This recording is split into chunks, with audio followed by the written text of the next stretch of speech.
Des gens entrent, prennent une enveloppe, glissent un bulletin, ressortent, silencieux, calmes, presque banal. Et pourtant, dans ce geste simple, il y a une réalité puissante. Ce sont les citoyens qui décident. Pas les plateaux télé, pas les cercles fermés, pas ce qu'on appelle parfois l'élite. Le pouvoir, ici, est concret. Il est dans la main qui vote. Acte 1. Le terrain contre le sommet. Sur le terrain, dans les quartiers, dans les villes, une logique se dessine. Les gens votent pour ceux qu'ils comprennent, ceux qui parlent leur langage, ceux qui ont vécu ou au moins saisi leur réalité. Ce n'est pas une question d'origine uniquement, c'est une question de proximité. Un candidat peut être du même quartier, du même parcours, ou simplement en phase avec les préoccupations locales. Et c'est souvent ça qui fait la différence. Acte 2. La distance des élites. Pendant ce temps, une autre réalité existe. Dans certains cercles politiques, médiatiques ou institutionnels, il y a une distance. Une distance avec le terrain. Pas forcément volontaire, mais réelle. Les codes ne sont pas les mêmes, les préoccupations non plus. Et parfois, ce décalage crée une incompréhension. Comment expliquer certains résultats électoraux? La réponse est souvent simple, le terrain ne fonctionne pas comme les analyses de salon. Acte 3. Qui fait les maires? Dans une démocratie comme France, une vérité reste constante. Ce sont les électeurs qui font les maires, pas une élite abstraite, pas une logique imposée d'en haut. Quand un maire issu de l'immigration est élu, cela signifie une chose claire. Une partie de la population s'est reconnue en lui. Dans son parcours, dans son discours, dans sa manière d'être. Acte 4. Une anecdote de terrain.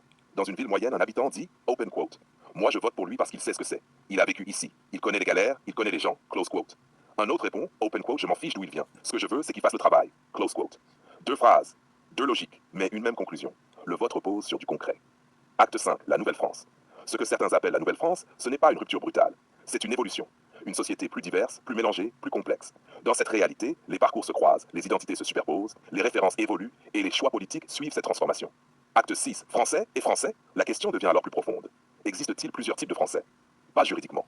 Un citoyen reste un citoyen.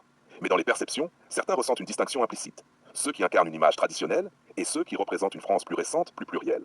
Ce n'est pas une séparation officielle, c'est une tension symbolique. Une manière de voir le pays à travers des prismes différents. Acte 7. La bataille des représentations. Derrière cette question, il y a une lutte invisible. Qui représente la France? Une image figée, une réalité en mouvement, une synthèse des deux. Chaque camp, chaque individu a sa propre réponse.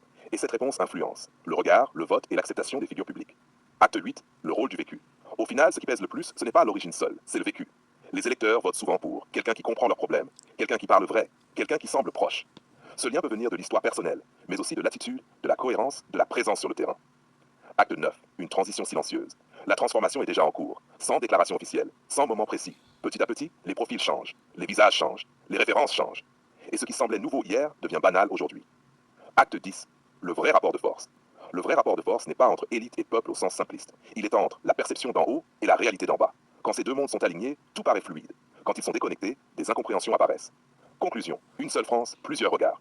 Alors, y a-t-il des Français et des Français? Officiellement, non. Mais dans les regards, dans les perceptions, dans les récits, il existe des manières différentes de définir ce qu'est la France. Et c'est là que